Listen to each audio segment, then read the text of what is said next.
PFF at Night. I am Doug Kyed, joined by Brad Spielberger and Ari Meirov. Brad, how are you doing on this June evening? Doing well. Minicamp's about to get started. It's about to be, football rumor season and then actual football season. Yeah, and some teams have already wrapped up minicamp and OTAs. The Patriots were one of them. I was in Foxborough last week, and they're done for the summer. They're not going to report now until late July. But Ari, how are you doing this June afternoon, evening? No, doing really well. Excited for this to happen. I think we're going to have this happening more consistently as we get closer to all these rumors and stuff going on. I think this is the final weeks of people getting their vacations and everything, and then we're going to be in full swing. So really excited for all that. Absolutely. And minicamp is the word today. And biggest story of the day, I'd say, is that Lamar Jackson, the Baltimore Ravens quarterback, reported for minicamp, and that story was broken by a lot of his teammates who saw him walk into the building. He was masked, and I think it was a few of his teammates kind of threw it out there that he was actually around for minicamp. Given some of the players that we will get to here in the future on this show, I'm not sure how big of a surprise this is since Lamar Jackson is a quarterback, but he's looking for a contract right now. He's going to be playing on his fifth-year option. Other players are sitting out minicamp. Ari, I'll throw it to you first. Were you surprised at all that Lamar Jackson showed up for minicamp? Yeah, I feel like Lamar not being at voluntary OTAs should have never really been a story. I feel like any player not being at voluntary stuff shouldn't be overblown the way the Lamar stuff was. But with Lamar, it really, like him showing up for mandatory, it's great to see him. He's there with his teammates. But with him, it really just comes down to what happens with this contract, which I really feel is like the biggest mystery around the league when you speak to people. Like, what is going on over there? This is a quarterback. He's been eligible for a contract for over a year now, a massive contract. The Ravens want to pay him. People should know by now he does not have an agent, and essentially he's not really engaging with the team. That's what's been going on over this last year, unless something has changed as of recently. And I've really started to wonder if just the Deshaun Watson contract has played a role in some of this, because we kind of got a small sign of it during the owners' meetings when the Ravens owner, Stephen Bisciotti, spoke to reporters there, and he kind of mentioned that Deshaun didn't deserve to get that contract. He should have been the first player to get a fully guaranteed contract. And he added at the end that this will make it more difficult for other players in the future in negotiations. So you wonder if it doesn't happen this year, does Lamar decide to take this route that I'm going to go the Kirk Cousins route? I'm going to play on my fifth year. I'm going to play on 2 franchise tags. I'm going to get the free agency, and I'm going to get the biggest contract ever in NFL history by hitting the open market. I know I'm jumping ahead really far, but the fact that it's been over a year already, this is a superstar quarterback, a player that the team is willing to pay, but how much are they willing to go to? And based off that Watson contract, obviously we know that whole situation. I wonder if that's playing a role in Lamar's head. If it's not, we do know that the Ravens are probably one of the best teams and not leaking stuff. Lamar does not have an agent, which means stuff is not getting out from his side. But ultimately, whatever happens here, it's a very big mystery, and so far nothing has gone down. And whatever happens, him being at minicamp is great. What's going to happen at training camp? Because once he's on the field, who's doing the negotiating? I know he has advisors, he has his mother and those type of people, but ultimately, once it's time to play, I feel like the talks are over with, and he's going to be playing this year without a new deal. Yeah, I thought you made a good point there. You do almost have to jump ahead on this contract situation because, I mean, that's how you have to lay everything out. If he's not getting what he's wanting from the Ravens, then yeah, you have to say, okay, well, is he willing to play on the fifth-year option? Is he willing to play 2 seasons on the franchise tag? Because there aren't many quarterbacks really in NFL history, or at least recently, that would go that path or have gone that path. So, Brad, how do you see this all shaping out? You're a contract expert, so what's the deal that Lamar you think could get, and do you think that he'll take anything less than what a player like Deshaun Watson got?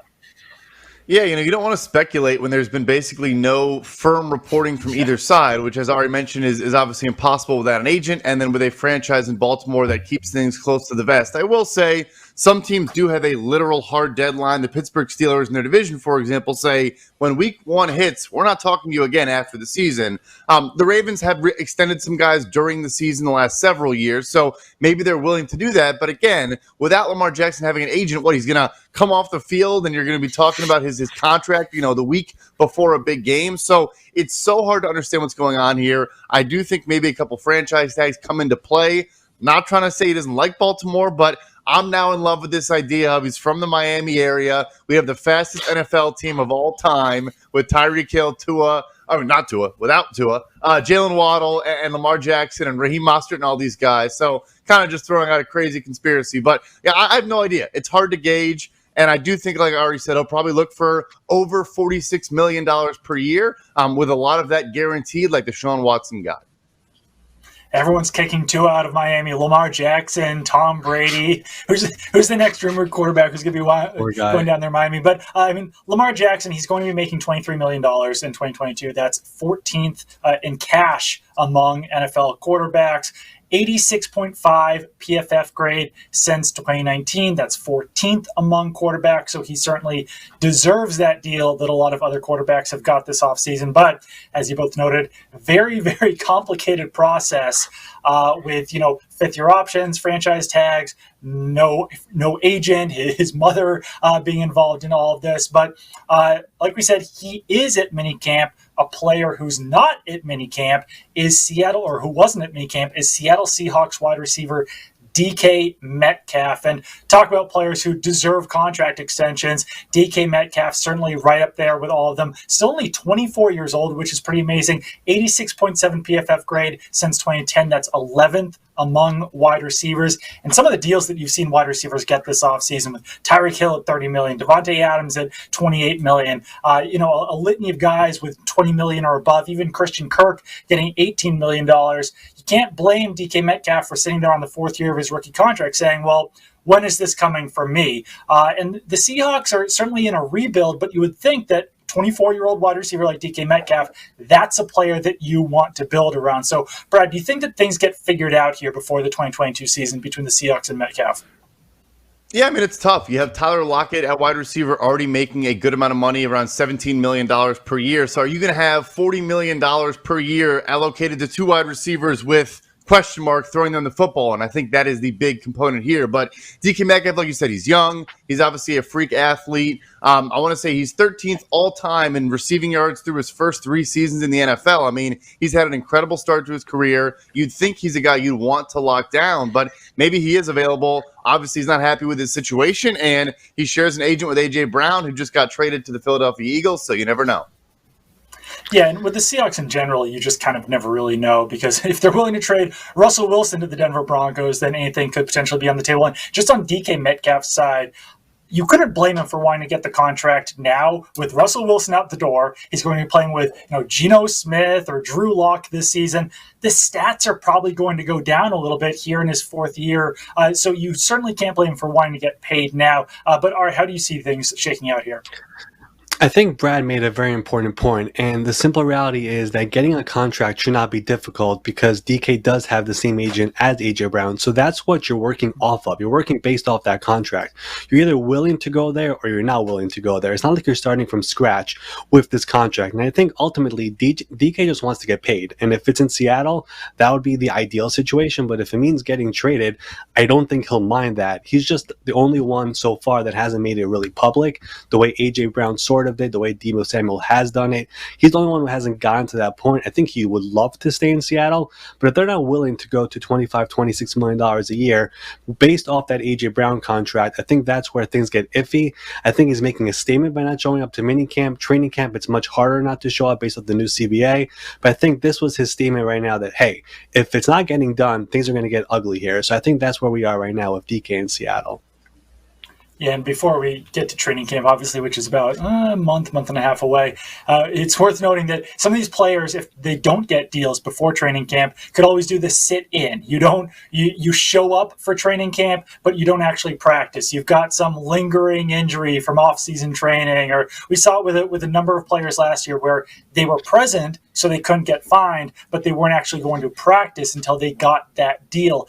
Terry McLaurin, Washington Commanders wide receiver, another player who's not showing up for mini camp, and he's in a very, very similar situation to DK Metcalf. Neither one of these guys were first-round picks in their draft, so they're on the fourth year of their rookie contract. They don't have that fifth-year option coming up. And Terry McLaurin, another player who's been very, very good since the end of the NFL. Since 2019, a 86.7 PFF grade. That is 17th among wide receivers. And I'd say that his situation, at least with the quarterback, is a little bit different this year, though. Whereas last year, he was playing with Ryan Fitzpatrick, Taylor Heineke. He's actually got a slight upgrade, I would say, at quarterback this season with Carson Wentz coming in. That was one of the few teams I think that could have got an upgrade at quarterback by acquiring Carson Wentz. I think that he's at least got a little bit more stability this season, whereas with DK Metcalf, it's the complete opposite of stability there. So, Brad, if you had to compare, I guess, DK Metcalf and Terry McLaurin, would you project them getting pretty similar contracts? Do you think one might get a little bit more than the next as far as these next contracts for them go?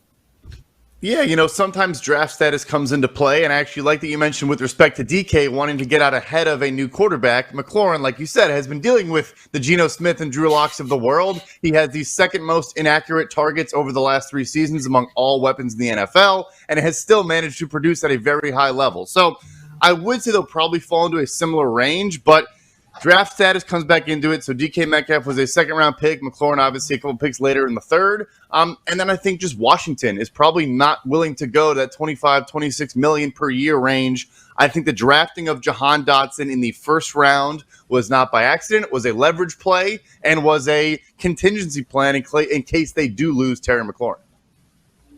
And if the Commanders were willing to trade a player like Terry McLaurin, I mean, like, what is he getting? What would the Commanders get in return? Would it be worthwhile? I mean, he is a little bit older than DK Metcalf. He's 26 years old. They did just draft Jahan Dotson, and they're a team that probably won't be competing, at least in the near future here.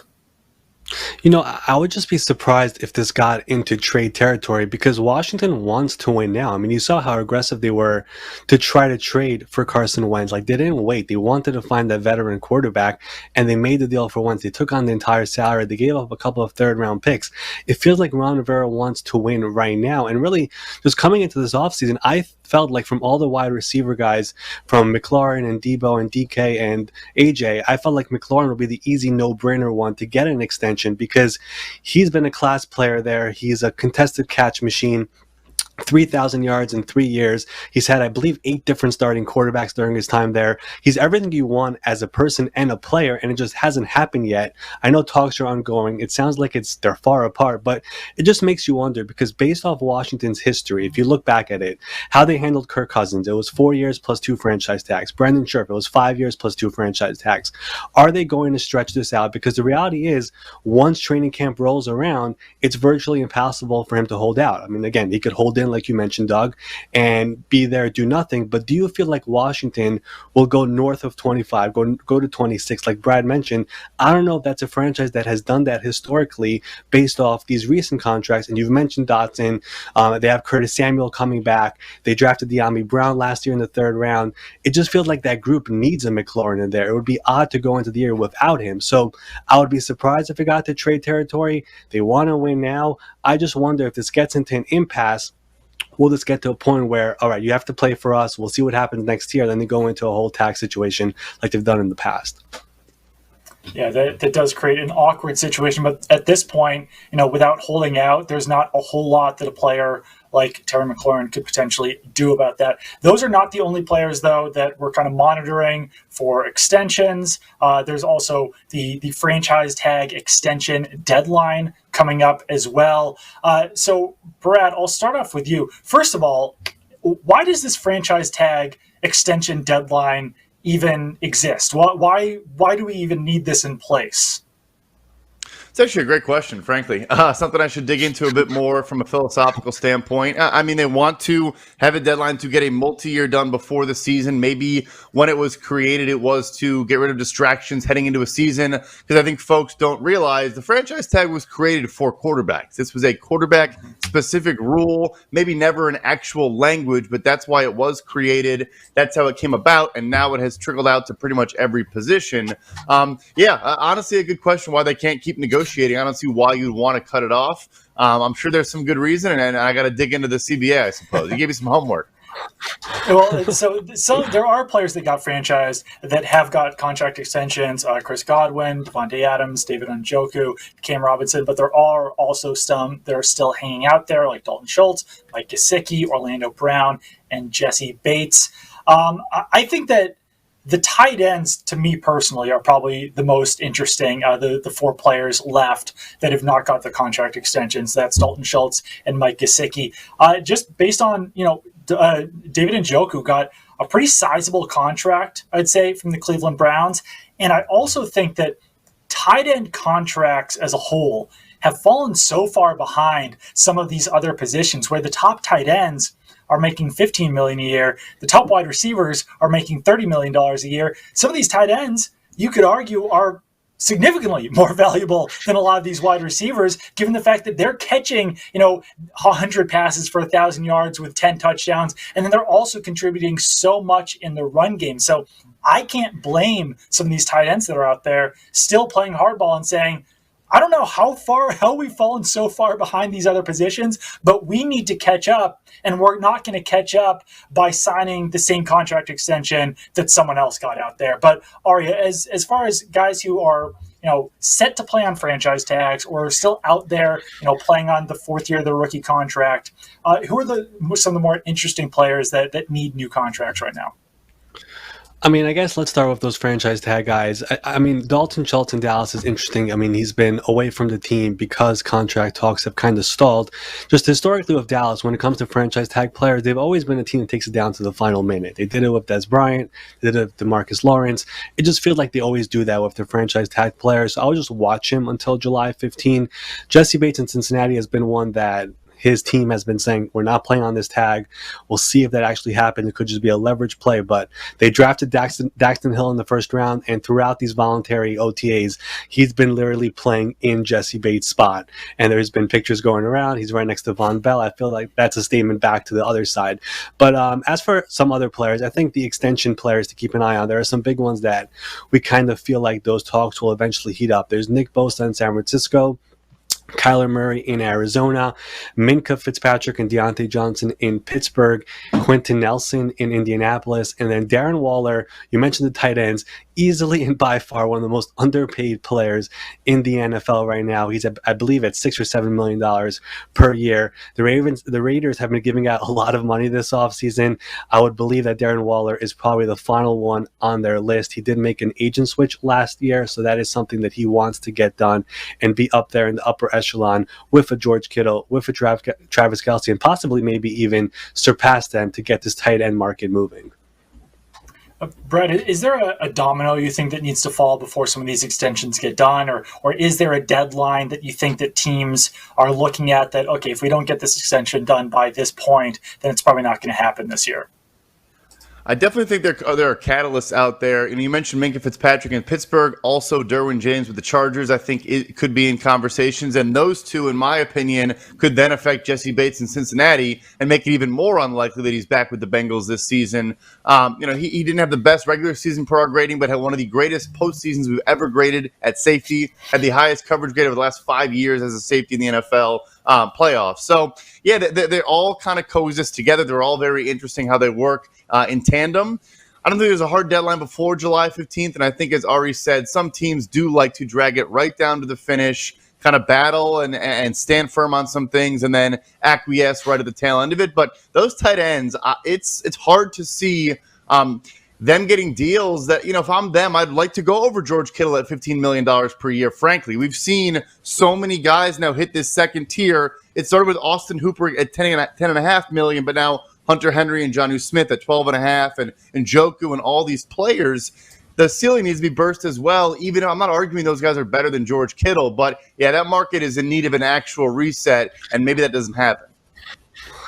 Yeah, it might take someone like, Darren Waller, or it might take someone like, you need that guy who's clearly in that top echelon signing that contract that bursts the bubble to get all of those other guys up to that mark. All right, what were you saying? No, I hate just to go into this, but it's really, if we want to go back a little bit, it really started because of Rob Gronkowski a little bit, because back then in the CBA, he signed an extension after his second year, a 6-year deal. He was locked in for 8 years, and he was the best tight end in the league all the time. So no other tight end is going to beat Rob Gronkowski. So he kind of sort of messed up the entire tight end market for years because he was always the top guy, and he was always locked into this big contract. And the Patriots always will never renegotiate that deal. They always did these incentives and all that. So he kind of slowed down that entire market, and now they're trying to catch up because we have these new guys coming in with Kittle and Kelsey who eventually overtook him. But it took so many years to catch up to that, and that's why they're so far behind. Absolutely. There are still some free agents hanging out there on the open market. One of them was Jerick McKinnon. He just got picked up by the Kansas City Chiefs, which I think is, a good move by the Chiefs to bring him back. I thought that he was really solid for the Chiefs down the stretch run, and he's a player who's dealt with a lot of injuries throughout his career, but he certainly continued to show some potential last year. Ari, I'll throw this to you first. Is there still a free agent out there that you're just waiting to get scooped up before training camp begins? Yeah, I'm actually really curious about what's going on with Odell Beckham Jr. I mean, it's been fairly quiet, and again, he is recovering from that ACL tear, and I think just because of that and how late it happened, it makes it a little bit more complicated to get that deal done because he is going to miss the start of the year. But it sounds like the Rams want him back. The Rams have been busy doing a lot of business these last couple of weeks, and I believe it'll probably be LA, but you just wonder if there's a team out there that is like, look, LA has really restocked. They have everyone coming back. They get this guy back mid-year. They're going to be locked and loaded to try to make another run.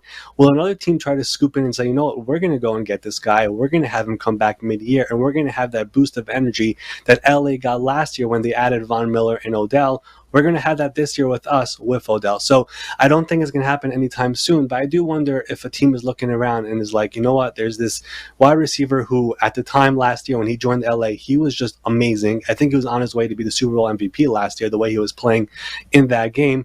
I'm curious to see what happens to him whenever the time comes. And he did have a market last year as well. There were other teams interested. I mean, They weren't willing to pay up last year, but I still think the Green Bay Packers would make a lot of sense for a player like Odell Beckham Jr., even in this offseason. But, Brad, is there a player still out there that you're keeping your eye on?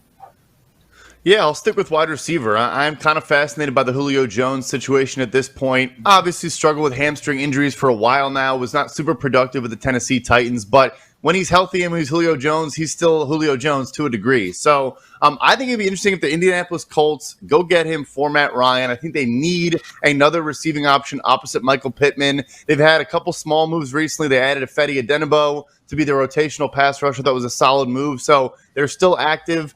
And I think getting guys like a Stephon Gilmore and some established quality veterans that are not longtime Colts, I think can maybe help bring some other guys in as well. And I wonder if that happens, I think they are an interesting team in the AFC South. Yeah, the AFC South is still feels a little bit wide open right now, and that's the type of move that could kind of push a team like the Colts over the edge there a little bit. I'm keeping my eye on some of the tackles that are still out there. Eric Fisher, Riley Reif, Dwayne Brown. There's another one in there that Darrell Williams is still out there as well. There's a lot of tackle-needy teams, and I'm just a little bit surprised that some of those better veteran options are still available. I want to throw some mailbag questions at you guys, some mailbag questions I got in this week's mailbag. Let's start it off with Fidgets808. Excuse me. Chiefs don't have a true wide receiver one talent, but they have some of the best wide receiver depth in the league now. What do you think of their new wide receiver core? My answer to this question was basically that I've been clamoring for them to add more wide receiver depth for years now.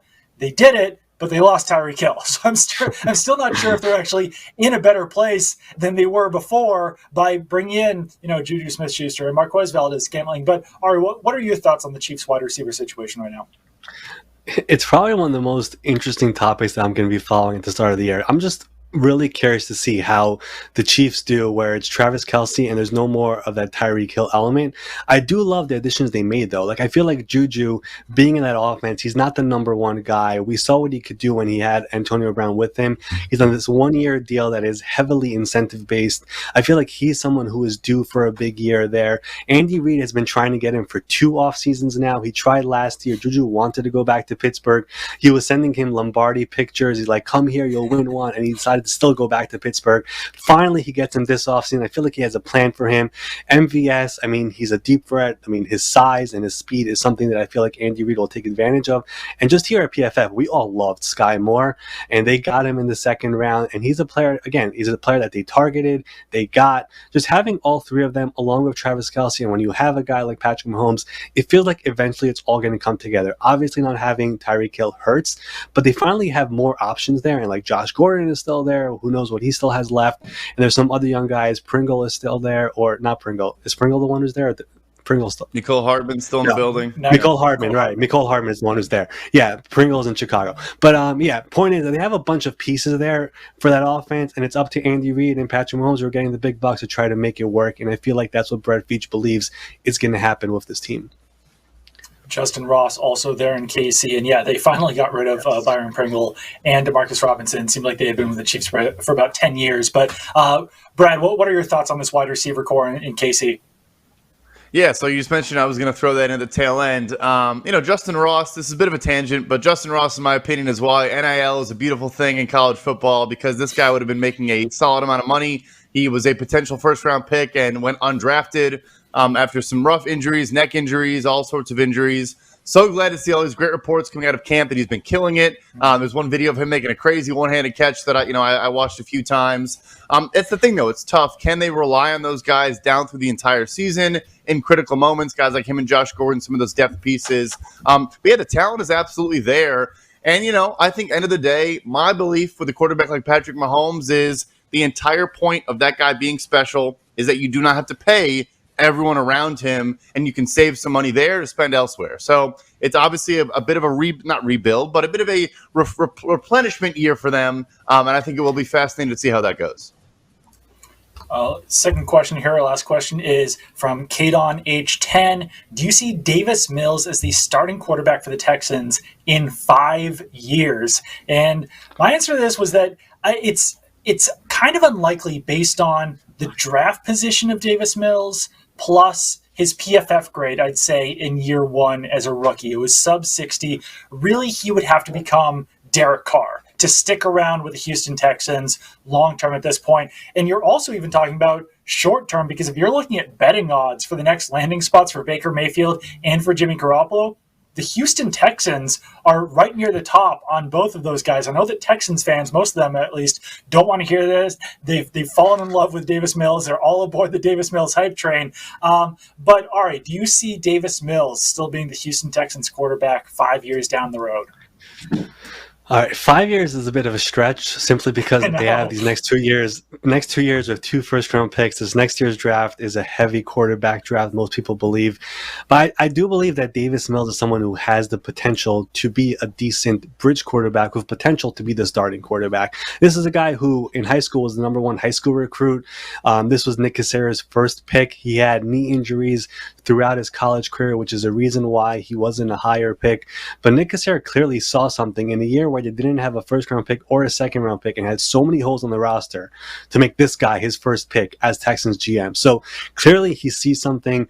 Honestly, last year, considering all the rookie quarterbacks that went, I think you can make an argument that he was the second best rookie quarterback behind Mac Jones with the way he played with that roster. So again, we'll see what happens. I do love the fact that he has Pep Hamilton as his offensive coordinator this year. This is someone who has done really great work, whether it was with Andrew Luck, Justin Herbert, or other quarterbacks. So I'm excited that he has him for a second year, some consistency in Houston. 5 years from now, I don't know, but I do believe he's someone who could be a great bridge quarterback and definitely someone who could be in the year for 10, 12, 15 years just as a backup quarterback if things don't work out as a starting quarterback. I also think that if Davis Mills had stayed for a senior year, it's possible that he could have been the first quarterback off the board in this year's draft class. But Brad, what do you see about the future of Davis Mills in Houston? I would say if he is a starter in 5 years, he's probably playing some pretty good football. I think, as Ari mentioned, that seems kind of obvious, but having the 2 first-round picks is huge for me, right? You have so much flexibility to go get another quarterback potentially, and if there's a guy that's just too good to pass up, and Mills hasn't been playing that well, I think they'll go ahead and do it. Nick Caserio, the general manager, comes from the Patriots tree, who just took Bailey Zappi in this year's draft right after taking Mac Jones. I mean, they do not sit around and waste time. I'm not saying they're going to replace Mac Jones. I'm saying they're always looking for quarterback talent, don't really believe in we're set at this position unless we have Tom Brady. Even with Tom Brady, Garoppolo, Brissett, all these guys. So they just churn that position more than most franchises and organizations. So I'd be surprised. But like I said, if he is, then maybe the Texans are a fun team. Yeah, and, there haven't been a lot of starting quarterbacks over the last few years that have been, second, third-round picks, and some of those guys have come from the Patriots. Jimmy Garoppolo, a starting quarterback, a second-round pick. Jacoby Brissett, a third-round pick. He's been a starting quarterback. Now Davis Mills, obviously not with the Patriots, but it was Nick Caserio. So, I think it's a smart way of doing business to develop that guy behind a starter, even if you don't necessarily need a future starting quarterback.